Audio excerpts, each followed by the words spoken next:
na kami na isa. Wala.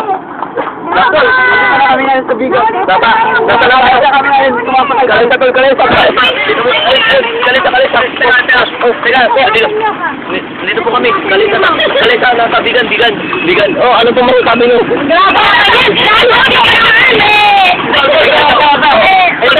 Yun yung papuntang ano? Tol, ito yung papuntang airport doon.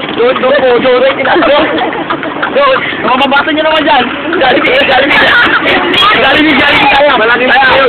Punta muna tayo ng Altentura dahil pagkatuloy na tayo. Sige ate. Ayan, yan yung talento. Tinataklan namin ito. Ito na kasi pala ito. Ayaw. Pero ganun din yung lola niya, no? Hindi natin kilala. Okay po. Ano po masasabi mo sa bigan? Maganda! Ikaw. Ano masasabi mo? Wala akong masasabi sa bigan. Okay. Oh, ayan po. Ito po yung... Ito yung museum daw. Museum ng lolo ko. Nandiyan ka ba? Oh, okay. Ano na tayo? Oh, tailoring.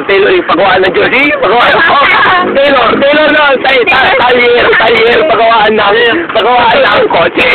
Nandito na tayo sa bigan. Anong pambanda ng bigan to, ate? Laridel.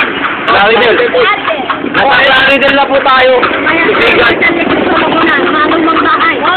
Pupunta na daw tayo mamaya doon sa lumang bahay. Isang ikot na lang. Isang ikot na kaya... Sige. Saan? Palep. Lep. Sige. Yung kamay mo. Lep. Ito na tayo sa mga lumang bahay. Ano na tayo sa... Lumang bahay. Nandito na tayo sa lumang bahay. Nandito na Nandito na tayo sa Kalye Pistolago. Okay, nandito po tayo sa mga lumang bahay. Tingnan nyo, wala tayo namang lumang bahay. Ayan po yung kabayo na inaano ni Taylor Swift, ang white horse. Okay, white horse. Ito naman si Carly, itong sila. Ito si Carly. Nagkaklase namin. Nandito. Kawawa naman kasi si Carly. Kalye Crisologo ko. Basta, Kalye Crisologo na tayo. Alright. Nakikita niyo yung mga antique shop na. Mga souvenir. Mga t-shirt. Horsey. May isa lang ako masasabi. Parang nanggaling na kami dito kanina. Nagtataka ako. Lang po kami. Oo, naglakad lang kami. Hindi pa tayo nanggaling dito, Michael. Doon pa yun.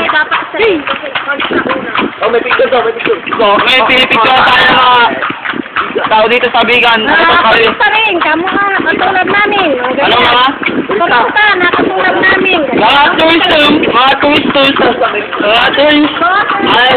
Ay. Kinakagat ba? Hindi, kaya sabi ko tourist ako. Beep! Anta, papasa. Okay. Ayan, ito po yung pangalawang white horse ni Taylor Swift. Okay. It's too late for you and your white horse. Ito rin naman kayo. Gawin. Oh, nasa mga lumang bahay na po tayo. Oh, may hilera ng ice cream. Hilera ng ice cream. Ang sao, ayan ulit yung doon sa harapan natin ngayon, meron tayong makikikalit na mukha na. Yung mga mabibigat, yung mga bigatin. Kaya ka mapaplatan na yata. Ito, sa sobrang yata, nabutok kaya. Sobrang yata ito, tingnan mo, gumaganito na ito. Mag-i-snap sila yung dalawang gulo niya. Si Kylie, nahihirapan na. Kaya mo yan. Tama, bibigyan kita ng regalo. Kasi nagprepeno dahil hindi maintindihan kung sa likod, may isa pang pulis na kalesa. Oh, tingnan nyo po yung bading natin sa si Piolo Pascual. Kasama si hindi nakita, sorry. Yung Max. Oh, ayan po yung tanong lola ko. Lola! Babalikan siya ng lola ko, kalala. Oh, ayan po yung isang kabayo. Pinsan ni Kadri. Oh, malapit na po tayo sa DL. Oh, sayang. Ayan po. I-video mo si ate. Dito na tayo sa Plaza Hotel. Ate, ito na. Dito na. This is DL. Dito na po nagtatapos yung trip namin sa Bicol. Babalik na kami.